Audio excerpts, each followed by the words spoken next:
Hello, my beautiful Disney friends. How is everybody doing today? If you guys are new here, hello, welcome. My name is Terryn. If you guys like anything to do with Disney, Disney theory, Disney history, makeup, then please make sure you hit that subscribe button, give this video a thumbs up, and turn on notifications. That way you can be notified anytime I put out a video, and come on over to our little magical corner of the internet. Today's video, oh boy, oh girl, oh girl. When you think of Disney movies, you just think of these masterpieces that the Walt Disney Company has released. You think of amazing titles that have actually won awards from the Oscars. Although Disney has put out some amazing content over the years, there's also a few movies that Disney Productions just wants you to forget. One, for instance, that was forgotten many years ago, but has come back to the surface recently, is one I'm sure Disney turns its head to. Because this one, my friends, is The Story of Menstruation. Yes, Disney put out a video, an educational video, on menstruation for young girls. What could go wrong there? If you guys are interested to know any of the makeup that I'm using, everything will be listed down below. Other than that, here we go. In 1946, Disney and his team released this production, and it was produced by Walt Disney and his company Walt Disney Productions, and this was actually in collaboration with CeeLo Company, CeeLo Cotton Company, which is now actually Kimberly-Clark. This non-theatrical release film was shown to approximately 105 million American girls in school in health class. Non-theatrical release? Are you kidding me? Who would not be banging down the door to go see The Story of Menstruation in theaters? I mean, that just sounds like a blockbuster hit to me. The Story of Menstruation was a part of a Disney film series that was being shown to children in American schools. It was a part of a Disney-produced educational video series. I mean, mind you, I couldn't really see any other Disney educational videos that they use. Mind you, I didn't really look that hard either. I'm sure they're out there, but apparently this was a part of an entire series. And if this was the Story of Menstruation, I can only imagine what the other ones would have been.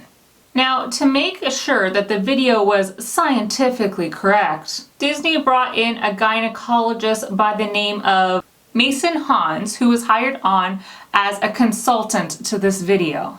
I should also point out that Mason Hans was a man, but you know, side note there. Now, Hans was actually hired on to make sure that the video was scientifically correct, but also that it would be viewed by the schools and that the doctors and nurses in the schools would actually approve the video. Because remember, this is back in 1941. People didn't talk about these things. These things were known. I mean, you know, people were really just, you know, these poor girls were just really waking up with their periods and like, oh my God, what is going on? Because you couldn't talk about these things back then. It was just, you didn't talk about it back then. So they wanted to make sure that when they had these videos in the school, it was used as an educational tool and that the nurses or doctors in the schools would allow it to be viewed because, you know, you didn't want it to be too taboo. You didn't want it to be something that, are they going to make fun of it? Is it going to be something that's just going to be a big joke to them? Is it talking about inappropriate things that we shouldn't talk about? I mean, mind you, back in the day, that was all the stuff you didn't talk about. This was also the first commercially sponsored videos that they had in schools. Because it was sponsored, it did actually come with a little booklet, and this cute little booklet was called Very Personally Yours. Inside this booklet was a lot of information, and it also had a lot of advertising for Kotex. And Kotex actually would tell the girls to buy Kotex pads and not to use Tampax tampons. And the ideal behind this came down to Tampax tampons were for married women or mothers. No virgin would ever use a tampon. Welcome to nowadays. It was honestly a clever marketing scheme that they came up with that really was only debunked, honestly, not even that long ago, which just blows your mind to think how long some of these stories have just stuck around. The movie was about 10 minutes in length, and it was narrated by a lady named Gloria Blondell. Now, side note here, I absolutely loved watching the movie and listening to all of this, and I was listening to this lovely lady speaking, and I was like, oh, she just sounds so nice, and I really like her. So I actually went to go figure out who Gloria Blondell was after watching this video. And I realized the reason I loved her so much is because Gloria Blondell was actually the voice of Daisy Duck in many Disney productions. So to me, I just love that, and it was amazing to me. I mean, she'd probably be like my new BFF, like Daisy Duck and talking about periods. Pfft, I love this woman already. Now, this video can really be broken down into two halves. The first half being the scientific part of the video, and the second part, well, being questionable. So the video itself actually gave a really amazing description on how the actual reproductive system works. From the hormones being released by the pituitary gland to a detailed diagram of the uterus, showing the ovaries, the fallopian tubes, the uterus itself, and the vagina. Vagina, vagina, vagina. And this was a big deal. See, up until this point, the word vagina was not shown or said in any television show or movie of its time. So this first mention of the word vagina, this was like a big deal. This is definitely one of those things, like they must have had to send home some type of letter and the parent had to sign off on it saying, yes, my child can learn about the vagina in health class today. The film would also help debunk some of the theories that they had at the time. Things like women couldn't exercise or take baths while they were menstruating. I don't know, I guess if you were taking a bath, you must have just ended up in a pool of blood. That must have been the myth. And exercising, I mean, I guess I kind of get the exercising one, because if you're exercising, it does increase blood flow, but I mean, you should exercise if you have your period. So, I mean, I'm happy they at least debunked these things to women. You can go ahead, you can exercise, you can take a bath. In fact, the video claims it is very important to take care of your hygiene while menstruating, since your glands will be producing more sweat. It's important to make sure you don't take a bath that is too hot or is too cold, but make sure you take good personal care. So I mean, honestly, the first part of the video was actually like, it was pretty good. It was pretty well done. But the last 5-ish minutes of the video is where it kind of took a more condescending view.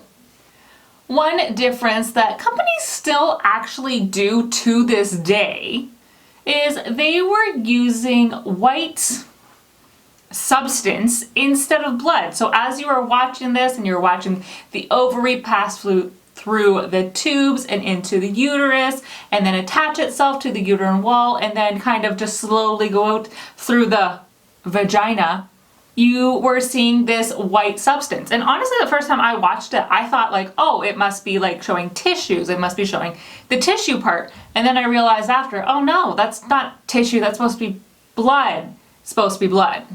And a lot of companies, like, why are they still doing this today? Like, when I think of periods, I definitely think of some blue jelly. That's so relatable, definitely. Oh, I got my period. I better watch for that blue gel that comes out. It's blood, people. It's blood. Get over it. Another condescending part of the video is when they tell women that they should be wearing makeup. I know, I'm not telling women to wear makeup, okay? I'm not, like, making that a point. I'm just saying this is what they said in the video. Telling women that they should wear makeup when they are on their periods and that it is, quote, smart to keep looking smart. No, I mean, I don't want to be that person because I'm totally not, but, I mean, not about the whole period thing. I mean, do whatever you want when you're on your period. I don't care. Do whatever you want during your normal everyday life. However, studies have actually shown that when you have like a routine and you get up and you just get ready, it doesn't mean you have to put on makeup or whatever, but if you just get up and get ready, it does make you more productive during the day. So I kind of get it, but you dang well know. Like, you know, when they were telling women this back in the 1940s and 50s, like, that's not what they were getting at. It wasn't about being productive, it was about just, it's smart to look smart. I'm wearing blue eyeshadow, who looks smart now? Along with looking smart, women should not be slouching. I mean, after all, proper posture will help you out when you are menstruating and cramping. Stand up straight, shoulders back, butt out. Proper posture will help you with your cramps. Because that's what I want to do. When I'm slouching over in pain because of my cramps, I'm going to remember to stand up straight, because that's gonna help other people think that I look smart. Pfft, not leaving my couch. Another point that this video made that, if you're not fire yet, you will be. No matter if you are in pain or not, it just doesn't matter, because, quote, no matter how you feel, you have to live with people. You have to live with yourself too. End quote. The video continues to go on and say, once you stop feeling sorry for yourself and take those days in stride, you'll find it's easier to keep smiling and keep even-tempered. The video also goes on to try to give women some sound advice, like to not get constipated and try not to be depressed. Yeah, because anybody who gets constipated tries to be constipated. What's on my list today? Wake up, have a coffee, get constipated. Because, you know, people try to be constipated in life. Like, that's just, we enjoy it. We as women enjoy being constipated. Now, I mean, granted, again, they actually give a really good diagram of what happens when you are constipated and how it can affect you when you are menstruating and how it can make more cramps for you. But no one's out there trying to get constipated. And yes, anytime someone is feeling upset, the best thing you should do is tell them to not be depressed. Another key factor that the video really just completely, skips over is the fact that there was actually no mention of sex in the video. Yeah, there was no actual mention of sex or pregnancy, for that matter, in the video. The video goes basically from showing, a little girl, a baby, actually, to a little girl, to menstruating a young lady, and then they kind of show this kind of weird sequence where the woman is like dancing with the man, but they're like, oh, not too fast now. I mean, I guess that's probably what they're insinuating there, but it's like, if you didn't know, you didn't know. And then it shows like a marriage scene, and then all of a sudden, boom, baby. Because that's all you do, you guys. You just go out for a dance with a guy, and then you're married, and then you have a baby. Didn't you know? It's that simple. It is also really important to note that although the narrator of this film was a woman, in fact, everyone else who worked on this movie was actually a man. It was directed by, it was scripted by, it was produced by a man, and the doctor who was overseeing all of these things for this movie to make sure that it was scientifically correct was, well, a man. Probably because back in the 1940s and 50s there was no female gynecologist, because if a woman was practicing medicine, she must have been doing some kind of voodoo.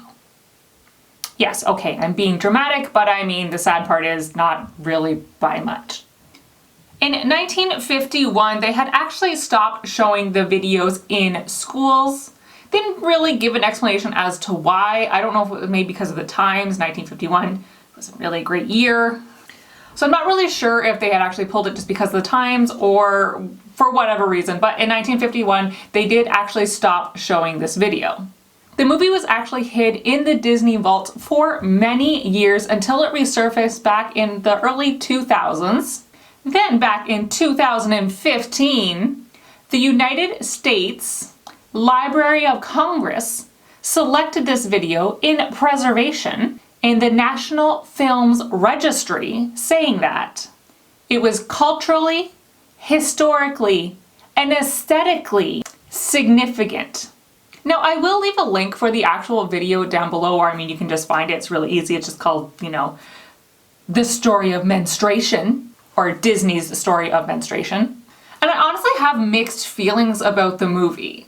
Like I said, the first few minutes are honestly really, really good. They are very graphic. It's very depicted. They go through everything so well. Like, honestly, they should just like show that in schools, even nowadays, because I was like sitting there watching this and I mean, hey, I'm a woman. I get my period. And watching this, I was honestly really intrigued by it because I feel like they went into depth about things that I just felt like weren't described, at least weren't taught to us when I was in school and learning about this stuff. I mean, the last few minutes, that's a different story. That's a story all in itself. I mean, telling women how to, you know, walk and how to act and be proper and still be a good little person, good little lady. Put on your makeup. Don't be depressed. I mean, obviously they could get rid of that part. But the first part, I honestly thought it was like, I thought it was so good. I honestly thought it was so good. They should just redo that part using everything they already have in there and show it to classes. Maybe it wouldn't have been so boring or so awkward if they would have actually showed a good video instead of some health nerd just standing up there. Vagina. And that, my beautiful Disney friends, is Disney's The Story of Menstruation, a history. What do you guys think? Have you guys even heard of this? I didn't even hear about this before. I thought it was crazy. And I really want to know if this is what they did their film series on. What were the other ones? Were the other ones this interesting? Like, I need to look them up now and find out what they were like. Did they have a sex one? Did they have a pregnancy one?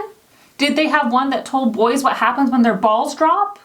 I have a lot of questions now. If you guys have heard about this, please let me know down below because I'm like really, really interested to know if people have heard about this. Did you guys have that little booklet, Very Personally Yours? Were you a virgin and using tampons? Come on now, ladies. All right, that was this week's story. Let me know. Did you like it? Do you like the makeup? Let me know. I honestly love it. Like I like period power. I'm all about periods. So like I was honestly totally into the story. I know some people might not be into it, but periods, they're important to talk about. Without them, we would not be here.